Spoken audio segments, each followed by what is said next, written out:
Hey everyone, this is Michael Brook from Rapid Couples Counseling. This video is about the changes that occur in a relationship when a baby shows up that most young parents are completely clueless about. A significant part of my practice is working with the parents of young children. Roughly 20% of my clientele are couples who come in with a baby between the 12 to 18 month mark, and their relationship has substantially changed, and both people are trying to understand what's happened, and both people are trying to figure it out about what to do, because there's all these massive changes that happened that they weren't ready for. So this video is for expecting parents, or even people who are having a young baby and struggling to deal with the changes in the relationship. So let me go through these in no order, right? The first thing is babies kill desire for sex.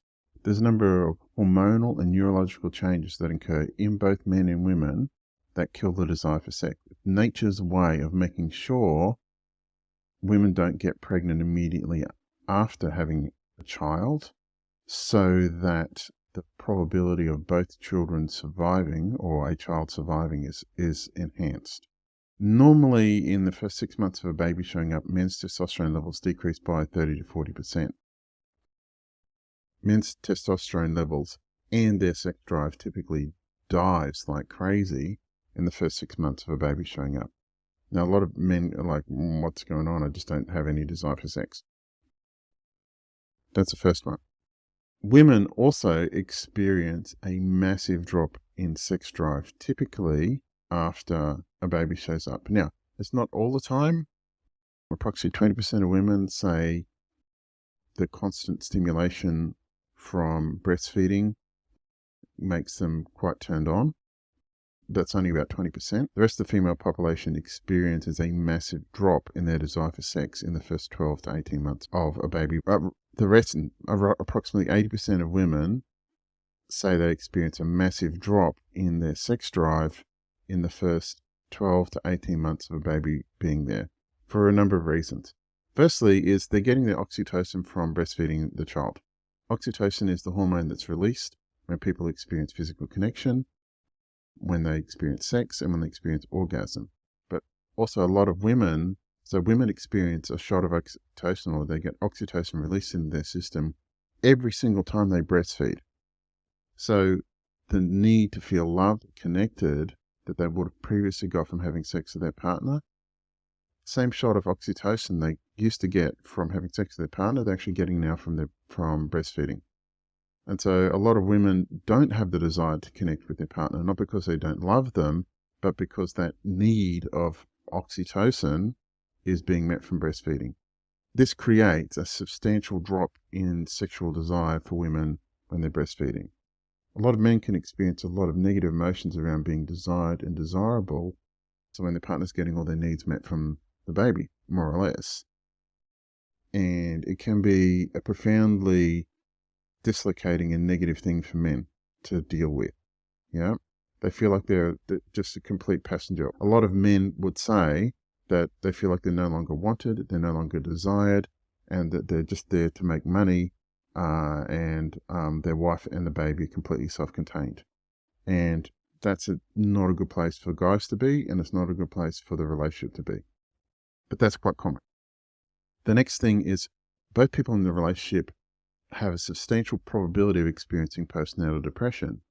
Now, depression exists when people have depression when they feel like the choices available to them in their life are substantially reduced.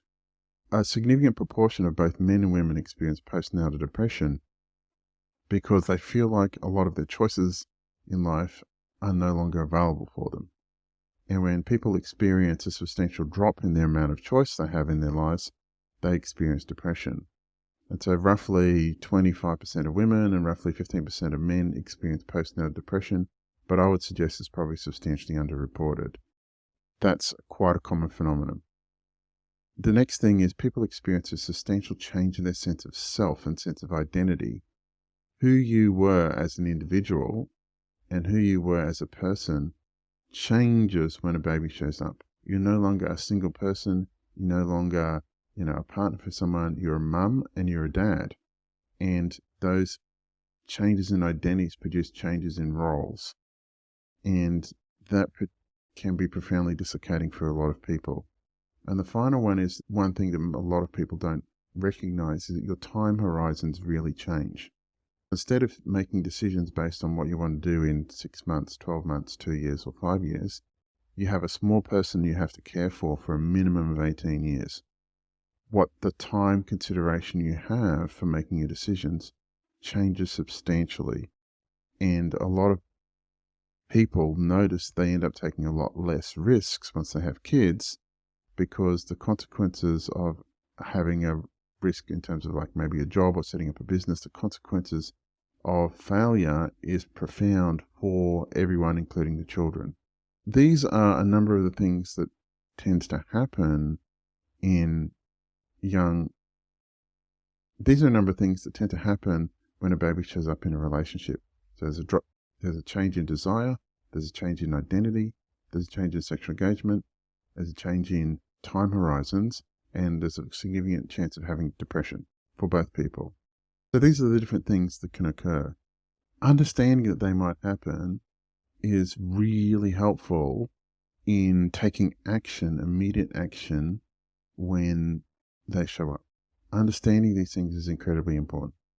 Knowing that these things might happen is incredibly helpful in terms of preventing the negative effects if they do, or preventing them showing up in the first place.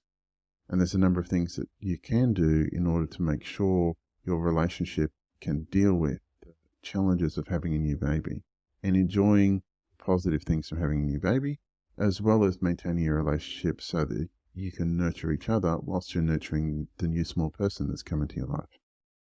So if you want to learn how to do that, please give me a call on 0432 681 321. Alternatively, there's a booking link in the description.